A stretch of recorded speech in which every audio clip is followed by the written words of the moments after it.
तो देखिए अब हमारा नेक्स्ट टॉपिक है electric field intensity due to a dipole on the axial line. Okay, dipole सबसे पहले आपको पता होना चाहिए कि डाइपोल क्या होती है। Dipole is a pair of equal and opposite charge. एक पेयर है इक्वल और अपोजिट चार्ज, एक प्लस क्यू चार्ज होता है, एक माइनस क्यू होता है। आप माइनस को भी आगे ले सकते हो, प्लस को भी आगे ले सकते हो। ठीक है, ये इनका सेंटर होता है डाइपोल का, और ये जो डिस्टेंस होती है एक होती है प्लस ए और एक होती है माइनस ए। तो टोटल डिस्टेंस कितनी हो गई 2a। ठीक है, तो डाइपोल की डेफिनेशन क्या हो गई, it is a pair of equal and opposite charges. Equal charges हैं प्लस क्यू और माइनस क्यू, लेकिन साइन में क्या अपोजिट हैं, separated by a fix distance 2a कह सकते हैं हम, 2l कह सकते हैं। ठीक है, तो हमने डाइपोल के एक्सियल पॉइंट पे इलेक्ट्रिक फील्ड इंटेंसिटी ई की वैल्यू निकालनी है। ठीक है, तो इसके लिए हम क्या करेंगे, एक्सियल लाइन पता होनी चाहिए पहले क्या होती है। A line passing along an axis of dipole is known as axial line. जैसे सबसे पहले हमने ए बी एक डाइपोल ले ली, मैंने माइनस क्यू को आगे रखा, प्लस क्यू को बाद में रखा, तो जो इसके एक्सिस से पास हो रही है लाइन, इसका एक्सिस है ये।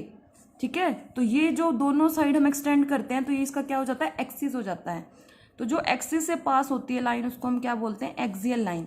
तो ए बी क्या है, एक डाइपोल है, टू चार्जेस हैं minus Q and plus Q. इनकी डाइपोल के बीच की डिस्टेंस क्या है 2a। ए बी की डिस्टेंस कितनी ले ली 2a। अब एक्सियल लाइन पे एक पॉइंट मान लिया मैंने P, हम राइट में भी ले सकते हैं और लेफ्ट में भी काउंट कर सकते हैं। ओके, और P पे हमने सपोज चार्ज किया, जो पॉइंट चार्ज है टेस्ट चार्ज की वैल्यू है Q0। ठीक है, इस पॉइंट P पे हमने इंटेंसिटी निकालनी है, और P पॉइंट कहाँ है, एक्सियल लाइन पे है। P पे इंटेंसिटी होगी इसकी वजह से भी, प्लस Q की वजह से भी और माइनस Q की वजह से भी। आपको पता है फॉर्मूला E क्या होता है, F upon Q, coulombic force upon charge. ठीक है, तो जो फोर्स की डायरेक्शन होती है वही E की डायरेक्शन होती है। आपको पता है Q0 पे प्लस Q भी फोर्स लगाएगा और माइनस Q भी फोर्स लगाएगा। ठीक है, तो हम मान लेते हैं E1 क्या है, electric field intensity by charge minus Q at P। Minus Q charge की वजह से P पे कितनी इंटेंसिटी, कितना फोर्स लग रहा है, किस डायरेक्शन में होगी।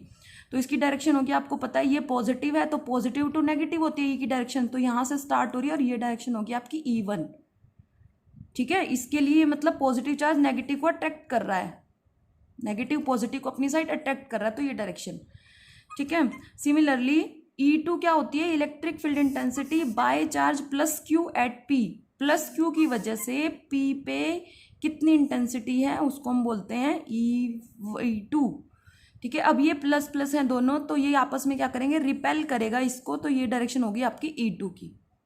ठीक है, E2 की डायरेक्शन ये होगी due to plus Q charge, E1 की डायरेक्शन ये होगी due to minus Q charge. ठीक है, और E का फॉर्मूला होता है F अपॉन Q। ठीक है, अब F की वैल्यू क्या होती है, कोलम्बिक फोर्स, मतलब F अपॉन Q। K एक चार्ज है Q0 और एक क्या है माइनस Q, तो K Q0 और Q minus Q upon R square. ये तो हो गया F अपॉन, ये टेस्ट चार्ज रखते हैं Q0, तो ये हमारा क्या बन जाएगा, E बन जाएगा। तो Q0 से Q0 तो कैंसिल हो जाएगा, बच गया क्या, माइनस KQ को लिख देते हैं हम 1/4 epsilon not Q upon R square. अब R क्या है यहाँ पे, R प्लस A, ये कहाँ से आ गया, देखो माइनस Q की P से आपको डिस्टेंस देखनी है, माइनस Q और P के बीच की टोटल डिस्टेंस। तो आपको पता है माइनस Q और प्लस Q के बीच की डिस्टेंस, यहाँ से सेंटर से हमने मान ली P तक की डिस्टेंस मान ली OP कितनी है हमारे पास, R है, तो OP R है, हमें OP तो मिल गई, हमें निकालनी है AP। तो AP किसके इक्वल है, OP प्लस AO। ठीक है, OP प्लस AO हमारे पास क्या आ जाएगी, AP आ जाएगी। तो OP की वैल्यू कितनी है यहाँ पे R, और AO की वैल्यू कितनी है, ये डाइपोल बन रही है, A इधर है और A इधर है सेंटर से, तो R प्लस A, तो AP की डिस्टेंस कितनी आ गई, R प्लस A। तो हमने यहाँ लिख दिया डिस्टेंस का स्क्वायर, R प्लस A का स्क्वायर। अब यहाँ पे हम माइनस साइन काउंट नहीं करेंगे, हम मैग्नीट्यूड लेके चलते हैं। ठीक है, सिमिलरली E2 मतलब जो प्लस Q की वजह से इस Q0 पे फोर्स लग रहा है उसकी डायरेक्शन है ये, क्योंकि रिपेल कर रहे हैं पॉजिटिव पॉजिटिव, और यहाँ पे पॉजिटिव, ये पॉजिटिव था, पॉजिटिव नेगेटिव अट्रैक्ट कर रहे थे।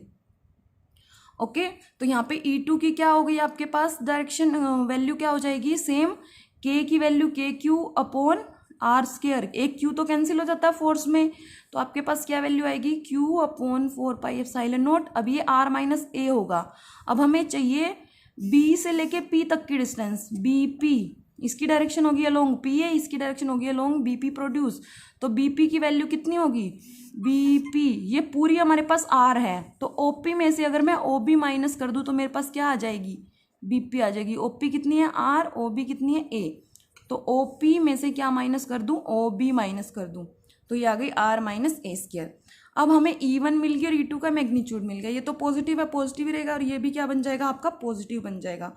अब आपको पता है नेट इलेक्ट्रिक फील्ड इंटेंसिटी निकालनी है हमने डाइपोल की वजह से। तो नेट क्या होती है, जो वैल्यू ज़्यादा है उसमें से हम कम माइनस कर देंगे तो हमारे पास नेट आ जाएगी, क्योंकि डायरेक्शन अपोजिट है। अगर सेम डायरेक्शन होती तो हम डायरेक्ट ऐड कर देते, अगर ये डायरेक्शन होती तो हम डायरेक्ट ऐड कर देते E1 और E2 को, और ये भी होती तो भी हम ऐड कर देते। अब एक डायरेक्शन क्या है आपके पास, ये है, और दूसरी डायरेक्शन क्या है, ये है। यहाँ पे आपकी E1, यहाँ पे E2। अब आपको एक फॉर्मूला पता है, E का फॉर्मूला होता है के क्यू अपॉन आर स्क्वायर। तो आर स्क्वायर के क्या है, E इनवर्सली प्रोपोर्शनल है, जो डिस्टेंस ज़्यादा होगी उसकी E कम होगी, और जो R कम होगी उसकी E ज़्यादा होगी। तो R कम किस केस में है, प्लस क्यू चार्ज इससे कम डिस्टेंस पे है, ये R कम है हमारी, और इस केस में माइनस क्यू इस P से ज़्यादा डिस्टेंस पे, तो इसकी E क्या होगी, ज़्यादा डिस्टेंस पे है तो E क्या होगी, कम होगी। जो कम डिस्टेंस पे है उसकी E ज़्यादा होगी। तो कम डिस्टेंस पे क्या था, प्लस क्यू था, प्लस क्यू की इंटेंसिटी क्या थी, E2, तो E2 क्या है, ग्रेटर है। तो हमने किया है E की वैल्यू क्या हो गई, E2 का मोड माइनस E1, क्योंकि E2 ग्रेटर है, क्योंकि इसकी डिस्टेंस क्या है, कम है, क्योंकि R2 लेस है R1 से, सो E2 ग्रेटर है E1 से।